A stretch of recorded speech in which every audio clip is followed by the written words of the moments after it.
కాలం మారుతున్న కొద్దీ కథన రంగంలో వ్యూహాలు సైతం మారుతూ ఉంటాయి. యుద్ధంలో వేసే ఎత్తుగడలు అంతకన్నా మారుతూ ఉంటాయి. ముఖ్యంగా ఆర్టిఫిషియల్ ఇంటెలిజెన్స్ బ్యాటిల్ ఫీల్డ్ లో గేమ్ చేంజర్ గా మారింది. మరి ఇలాంటి అప్డేటెడ్ వార్ఫేర్ టైంలో మన దేశం అసలు ఎక్కడుంది? దీనికోసం ఇండియన్ ఆర్మీ ఏం చేస్తోంది? ఇండియన్ ఆర్మీ కొత్తగా తీసుకొచ్చిన AI పాలసీలో అసలేముంది?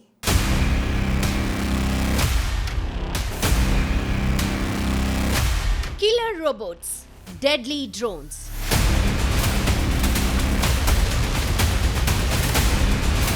Battlefield లోకి AI weapons entry.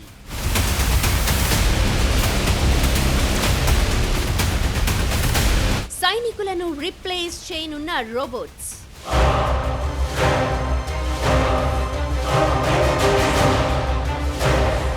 రణరంగంలో మారుతోన్న యుద్ధ తంత్రం.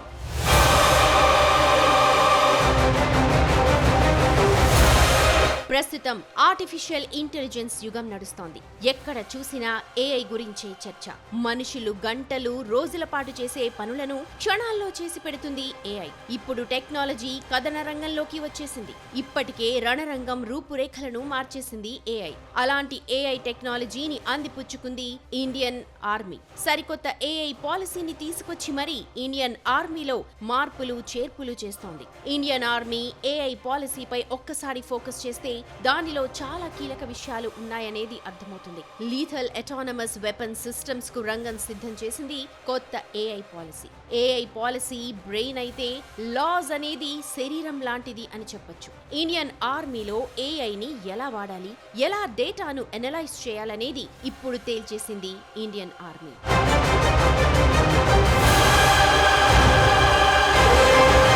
నిజానికి లాస్ అనేది ఒక గేమ్ చేంజర్ అని చెప్పొచ్చు. ఇవి ప్రత్యేక రకమైన ఆయుధాలు. మనుషులతో ప్రమేయం ఉండదు. శత్రువులను, లక్ష్యాలను సొంతంగా ఐడెంటిఫై చేయగలవు. సొంతంగానే వాటిపై దాడి చేయగలవు. ఇప్పుడు ఇలాంటి ఆయుధాలను ఇండియన్ ఆర్మీ సిద్ధం చేస్తోంది.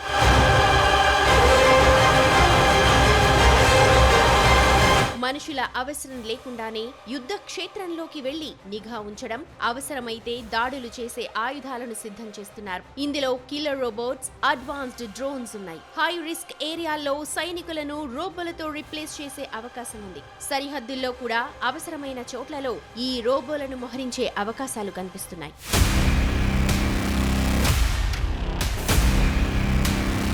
అంతేకాదు, అన్మాన్డ్ కాంబాట్ ఆపరేషన్స్ ను నిర్వహించే టైంలను సిద్ధం చేసే పనులు వేగంగా జరుగుతున్నాయి. ఇంటెలిజెన్స్, సర్వేలెన్స్ లో కూడా AI వాడకాన్ని పెంచే పనిలో ఉన్నారు. Electro optical, infrared imaginary, radar, sonar, space based feed ఇలా అన్నిటినీ సమన్వయం చేసుకుంటూ ముందుకు వెళ్లేలా AIని డెవలప్ చేస్తున్నారు. రియల్ టైంలో శాటిలైట్ ఇమేజెస్ ను, UAV ఫీడ్ ను అనలైజ్ చేస్తూ పక్కా డేటాను కమాండర్లకు అందించనుంది ఈ AI సిస్టమ్.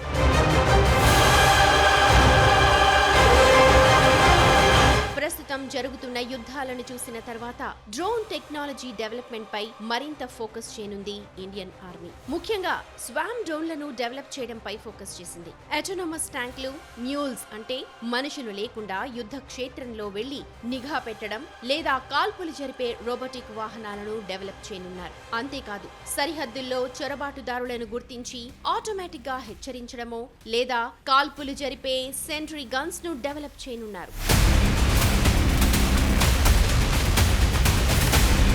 అయితే AIకి పూర్తిగా కంట్రోల్ ఇచ్చేస్తే ప్రమాదం కాదా అన్న ప్రశ్నను తనకు తానే వేసుకుంది ఇండియన్ ఆర్మీ. అందుకే హ్యూమన్ ఇన్ ది లూప్ విధానాన్ని అనుసరిస్తోంది. అంటే ఆయుధం లక్ష్యాన్ని గుర్తించినప్పటికీ కాల్పులు జరపాలా వద్దా అనే తుది నిర్ణయం మనిషి చేతిలోనే ఉండాలి అనేది ఆలోచన. దీనివల్ల పొరపాట్లు జరగకుండా చూడొచ్చు.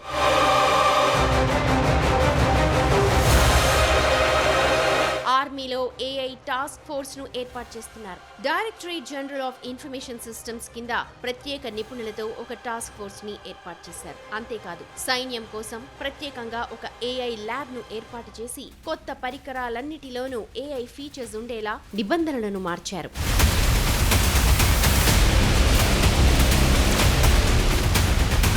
ఇండియన్ ఆర్మీ ఆర్మీలో ఏఐని అడాప్షన్ చేసుకునే విధానాన్ని పర్యవేక్షించే బాధ్యత chief of defence staff integrated defence staff head quarters కు అప్పగించారు. ఏఐ స్ట్రాటజీని సిద్ధం చేసే బాధ్యత సిడిఎస్ నేరుగా పర్యవేక్షిస్తారు. ఇప్పటికే డైరెక్టరేట్ ఆఫ్ ఆర్టిఫిషియల్ ఇంటెలిజెన్స్ ను ఏర్పాటు చేయనున్నారు. ఇక ప్రతి ఏడాది 400 కోట్లు ఖర్చు చేయాలని నిర్ణయించుకున్నారు.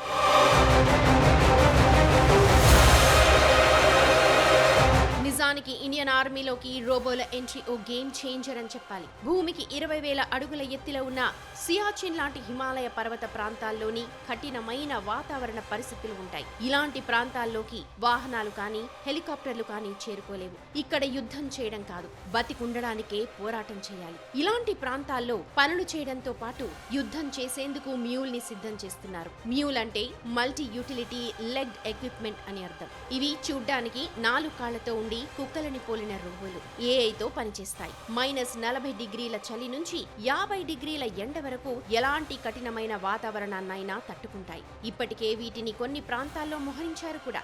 నిటారుగా ఉండే పర్వతాలైనా, వేగంగా ప్రవహించే నదులైనా, అగ్ని ప్రమాదాలు ఇలా ఏవీ కూడా వీటిని అడ్డుకోలేవు. మందు పాత్రలని ముందుగానే పసిగట్టేందుకు వీటి దగ్గర ప్రత్యేకమైన సెన్సార్లు, థర్మల్ కెమెరాలు ఉన్నాయి. ఇది మొదటి అడుగు మాత్రమే. ఇంకా ఇలాంటి మార్పులు చాలా ఉంటాయని చెబుతోంది ఇండియన్ ఆర్మీ.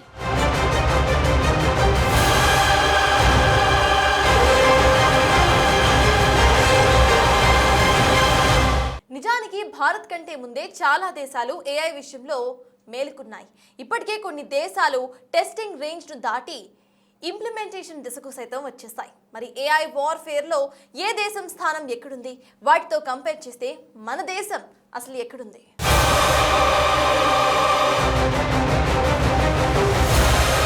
యుద్ధ క్షేత్రంలో ఏఐని బ్యాక్ అండ్ టూల్ గా వాడటం పాత పద్ధతి. ఇప్పుడు ఫ్రంట్ లైన్స్ లో కూడా తన సత్తా చాటుతోంది ఏఐ. టార్గెట్లను గుర్తించడం, ఇంటెలిజెన్స్ ను సేకరించడం, ఎనలైజ్ చేయటం, మిషన్ ను ప్లాన్ చేయటం ఇప్పుడు కామన్ గా మారిపోయింది. ఉక్రెయిన్ వార్ నుంచి మొదలు పెడితే ఇప్పుడు జరుగుతోన్న ఇరాన్ యుద్ధం వరకు ఇది ప్రూవ్ అయ్యింది.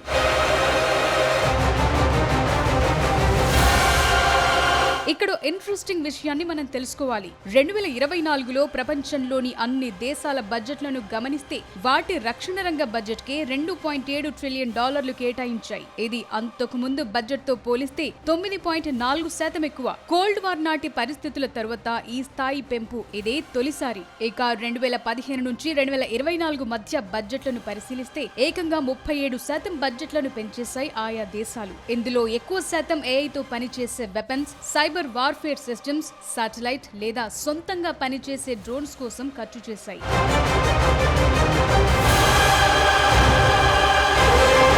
ఇలా ఏఐ పై ఎక్కువ ఖర్చు చేసే దేశాల్లో అమెరికానే టాప్ లిస్ట్ లో ఉంది.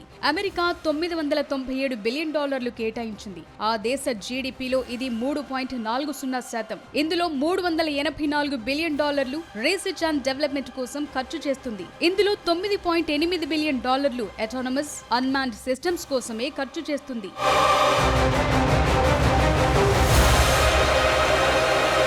ఇక సెకండ్ ప్లేస్ లో చైనా ఉంది. చైనా కూడా తన రక్షణ రంగం కోసం $314 బిలియన్ ఖర్చు చేస్తుంది. ఇక్కడ ఆసక్తికరమైన విషయం ఏంటంటే చైనా 2024లో R&D కోసం ఏకంగా $785 బిలియన్ ఖర్చు చేసింది. ఇది అమెరికా కంటే చాలా ఎక్కువ.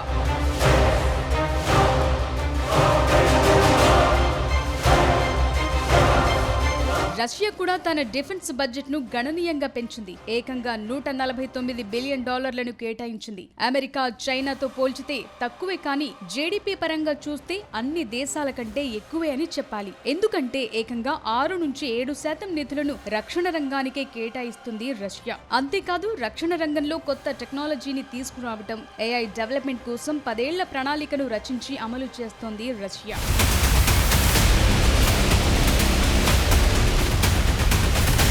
ఇక ఇండియా విషయానికొస్తే $93.5 బిలియన్ రక్షణ రంగానికి కేటాయించింది. ఇందులో 29,100 కోట్లను రీసెర్చ్ అండ్ డెవలప్మెంట్ కు కేటాయించింది. ముఖ్యంగా సుదర్శన్ చక్ర పేరుతో ఎయిర్ డిఫెన్స్ వ్యవస్థను రూపొందిస్తోంది. ఇండియన్ నేవీ, DRDO సంయుక్తంగా ఈ వ్యవస్థను డెవలప్ చేస్తున్నాయి.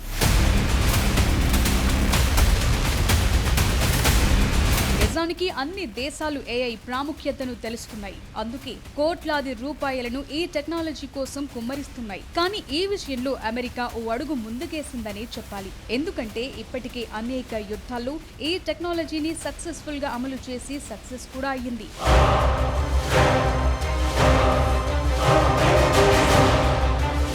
ఇజ్రాయెల్ గాజా యుద్ధంలో అనేక ఏఐ వ్యవస్థలను ఉపయోగించింది. ది గాస్పెల్ పేరుతో ఓ ఆటోమేటిక్ టార్గెట్ సిస్టమ్ ను రూపొందించింది. ఈ సిస్టమ్ టార్గెట్లను 50 రెట్లు వేగంగా గుర్తిస్తాయి. ఇక లావెండర్ పేరుతో అనుమానితులను గుర్తించే వ్యవస్థ ఒకటి, మిలిటరీ ఆపరేటర్లను గుర్తించే ట్రాకింగ్ టూల్స్, డ్రోన్లను గుర్తించి కూల్చేసే ఏఐ పవర్ గన్లను ఈ యుద్ధంలో ఉపయోగించారు.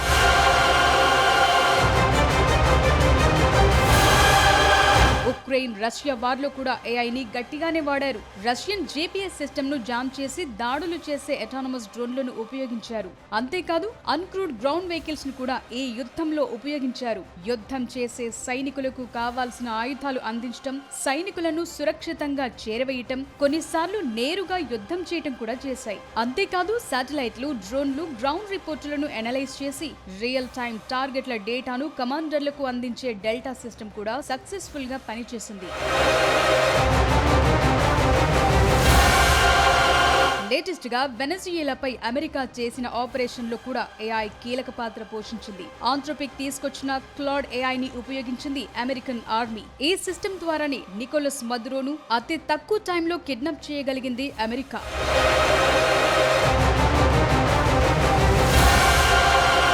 ఇక ఇరాన్ వార్లో కూడా ప్రాజెక్ట్ మావిన్ క్లాడ్ ఏఐ కీలక పాత్ర పోషించిందని తేలింది. ఒకే వారంలో అమెరికా 3000 టార్గెట్లను నాశనం చేయడంలో ఏఐది కీలక పాత్ర. ఏఐతో రణరంగంలో పై చేయి సాధించింది అమెరికా. చాలా దేశాలు ఇంకా డెవలప్ చేసే పనిలో ఉండగానే కొన్ని దేశాలు మాత్రం ఇప్పటికీ అమలు కూడా చేసేస్తున్నాయి.